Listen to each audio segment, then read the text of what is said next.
Hello, good morning and ব্লগের প্রথমেই বলতে চাই আজকে আমরা কলকাতা থেকে ব্যাক করছি।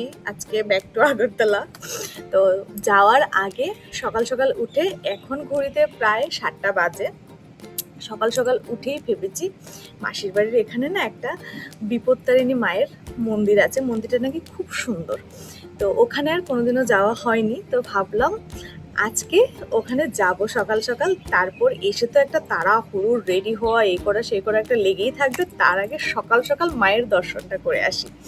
তো সেটাই, সকালবেলা ঘুম থেকে উঠেই স্নান করে I am ready to go. আর এখানে আমি যাচ্ছি, আমি, দাদা আর ও যাচ্ছে, আর কেউ না। আর কেউ গেলে আবার গাড়ি বুক করতে হবে, আর আমরা তিনজনে গেলে বাইকে চলে যেতে পারবো। সো দ্যাট আমরা এখন যাচ্ছি। তো দিনের শুরুটা যেন খুব ভালো হয়। অ্যান্ড আজকে চলে যাব, তো সেটা নিয়ে একটু মনটা তো খারাপ আছেই। তো যাই হোক, ওই যে বললাম কালকে ফিরে গেলেই আবার ফিরে আসতে পারবো। তো চলো এবার বেশি কথা না বলে যাওয়া যাক।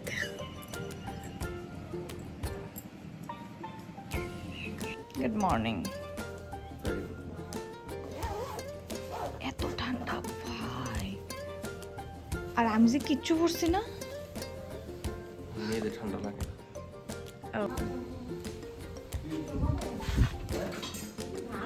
আরে না, এই তো এটা পড়ো সব। আরে বলি তুমি না সবসময় কথা ইয়ে করো, ঠান্ডা লাগছে বলো। বদ্রি আছে কইতা না যাই।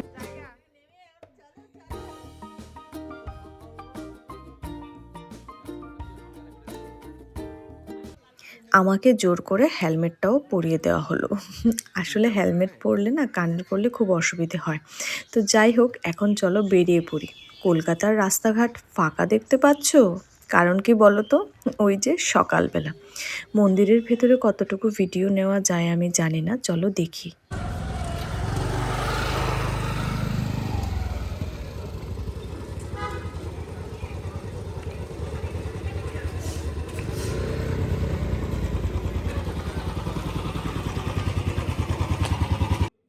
আমি কোনোদিনও ভাবিনি যে মাসির বাড়ির কাছেই এত সুন্দর একটা বিপত্তারিণী মায়ের মন্দির আছে।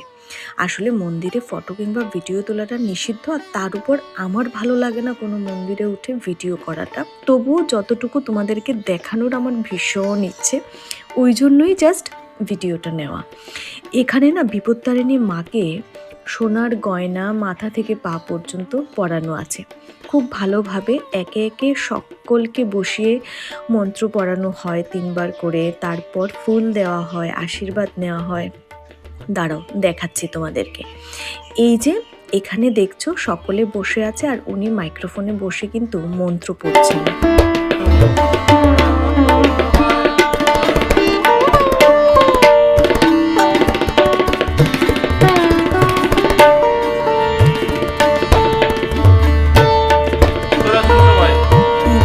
শুধুমাত্র যে বিপত্তারিণী মা রয়েছেন তা কিন্তু নয়, এইখানে কিন্তু দুর্গা মা, মনসা মা, গণেশ ঠাকুর, বজরংবলী সকলের উপস্থিতি এই জায়গাতে রয়েছে। আসলে ছোটবেলা থেকে মায়ের সঙ্গে থেকেই আমি বিপত্তারিণী মায়ের পুজোটা ছোট থেকেই আমি শিখে নিয়েছি মায়ের কাছ থেকে। আজকে যে মাকে নিয়ে পুজো দিতে আসবো, তাও আবার বিপত্তারিণীর মন্দিরে, ভাবতেই পারিনি। আসলে আমার মা বিপত্তারিণী মাকে ভীষণ বিশ্বাস করেন। এইখানে দেখো মনসা মা, সাথে আছে অনন্ত নাগ। অনন্ত নাগ মানে এখানে 10টা নাগ আছে। আমাদের ওই বাড়িতে মনে আছে তোমাদের 9টা নাগ, আর যেখানে 10টা নাগ থাকে এখানে অনন্ত নাগ বলা হয়। ওর থেকে আজকে শুনলাম যে আমাদের ওই বাড়িতেও নাকি অনন্ত নাগই আগে ছিল। জানি না এখন কেন 9টা আছে। বাড়ি গিয়ে মাকে নিশ্চয়ই জিজ্ঞাসা করব। কেমন লাগলো মন্দির চত্বরটা, দাঁড়াও তোমাদেরকে একবার দেখাই। আর হাতে আছে ধূপকাঠি, মোমগুলো, সেগুলো এবার ওই জায়গাটাতে জ্বালিয়ে দেব। মন্দির চত্বরটা না ভীষণ বড়। এইখানে দেখো ছোট্ট একটা পুকুর মতো আছে, যেটাকে পুকুর কিংবা কেউ দিঘিও বলে থাকে।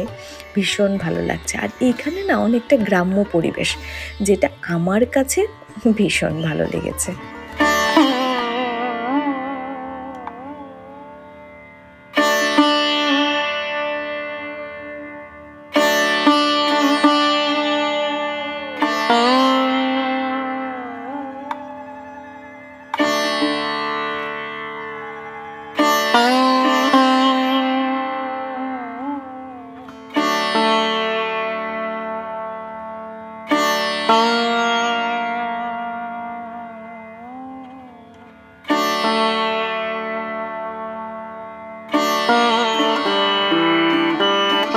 চলো এবার দেরি না করে বেরিয়ে পড়ি। আজকে যাবার দিন, কিন্তু এই জায়গাটার থেকে বেরোনোর কিন্তু একদম ইচ্ছে হচ্ছে না। আমরা কেউই কিছু খাইনি, ওই জন্য দাদা বলল যাবার পথে চল একটু চা খাবি।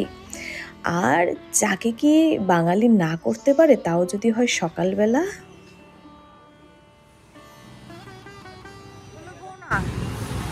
ঠিক আছে।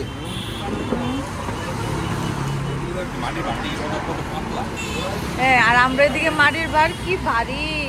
চা খেতে বসে শুরু হলো আমাদের তিনজনের আড্ডা। আসলে আড্ডা না, কয়েকটা জরুরি কথাবার্তা আমরা এখানে বলছি, যেগুলো ভিডিওতে নেওয়াটা খুব বেশি ভালো হবে না বলেই চলে। যাই হোক, যার যার ব্যক্তিগত জীবন নিয়ে কথা চলছে এখানে। এত সুন্দর একটা মুহূর্ত কাটছে, এই যে ক্যামেরা বন্দি করে রাখছি, বাড়ি গিয়ে যে আমি কবার দেখব। তো যাই হোক, চলো এবার ঘরে যাই, আর লেট হলে হবে না। যাবার আগে ভাবলাম মাসির হাঁটুর ব্যথার জন্য একটা হট ব্যাগ নিয়ে যাই। আসলে এটা এসে আমি অনলাইনে অর্ডার করেছিলাম। এই হট ব্যাগগুলি যে কত উপকারী, যেখানে সেখানে ক্যারি করা যায়, আর ব্যবহার করতেও না ভীষণ সুবিধে। তোমাদের যাদের কাছে নেই, আমি বলবো স্পেশালি প্রত্যেকটা মেয়েকে বলবো এই হট ব্যাগগুলো একবার নিয়ে নিতে। খুলে দিবা, খুললে এই মুখটা লাগাই দিবা।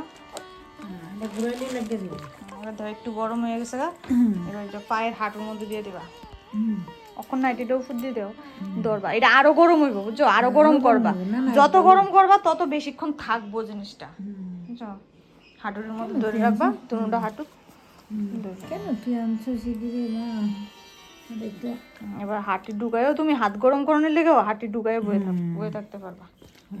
এই ফলে বেশি কাছে তো এখন কাপড় পরা মনে দান তুই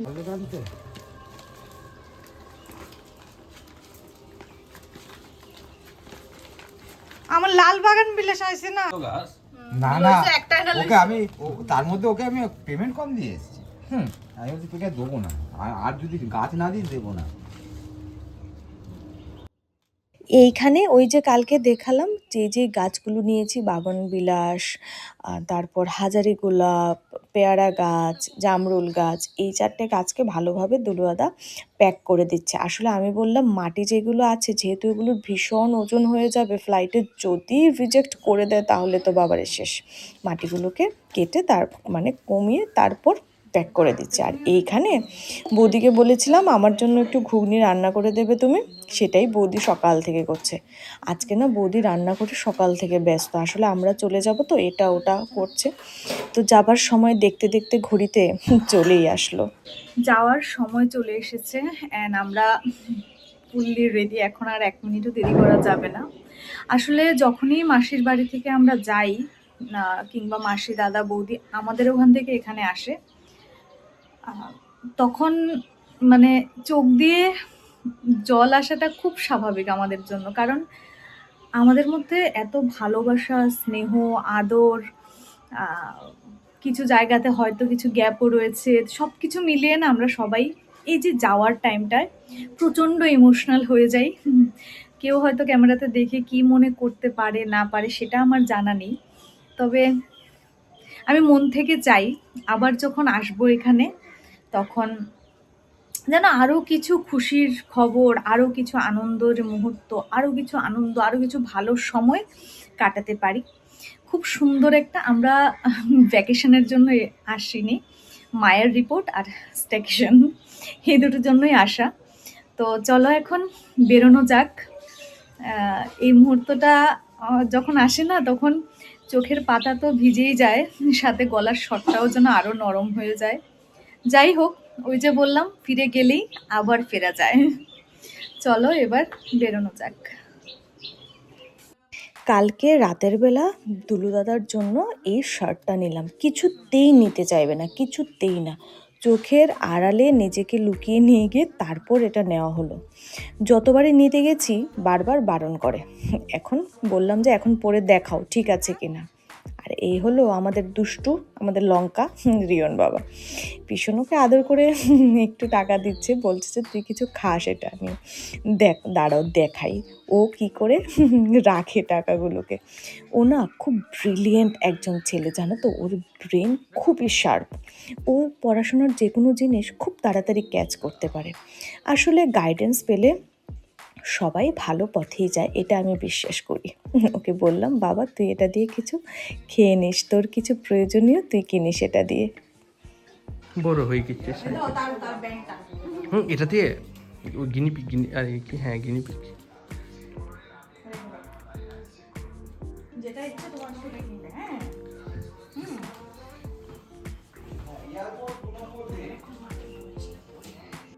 জামাই আর মেয়ে চলে যাচ্ছে।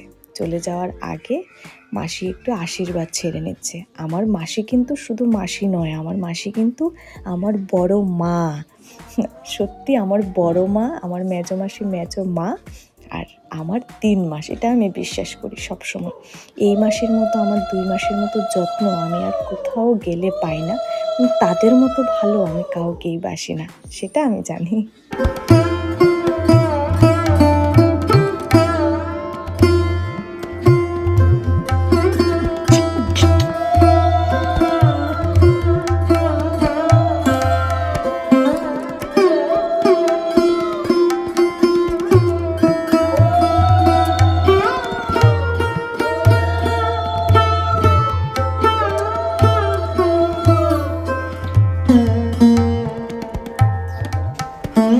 আমাকে দাও না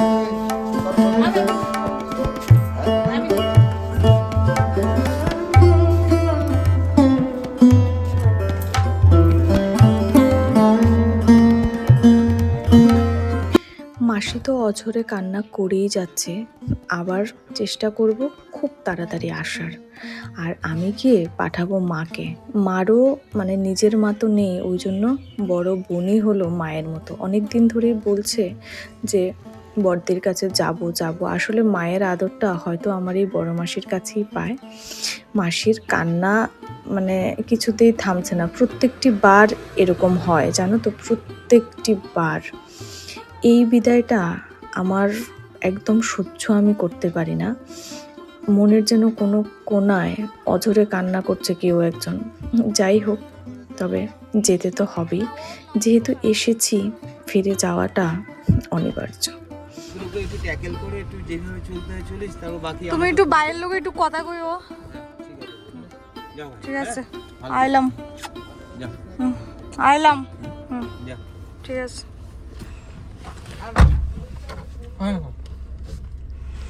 ফোন করবে, এই ফোন করবি। হ্যাঁ ইঞ্জিনিয়ারিং কলেজের কাছ থেকে বাদিক থেকে একদম রুবির পাশ দিয়ে তুমি ধরে ওরও যে যাওয়ার সময় এতটাই ভীষণ মন খারাপ হবে আমি কখনো ভাবিনি। ওকে এতটা মন খারাপ আমি জীবনে খুব কম দেখেছি। আসলে ওকে আমার এই দাদা এত আদর করে, এত যত্ন করেন, ও ঠিক দাদাকে এতটাই ভালোবাসে। যাই হোক, এখানে এয়ারপোর্ট চলে আসলাম। ওই যে গাছের ব্যাগগুলো ওনারা ঠিক খুলে দেখেছেন যে কি আছে, আবার বলছে যে গাছ নিয়ে যাচ্ছ, আদৌ কি টিকবে? তো যাই হোক, এখন চলো বাড়ির উদ্দেশ্যে রওনা দিই। আমার কথাটি ফুরলো, নোটে গাছটি মুড়লো।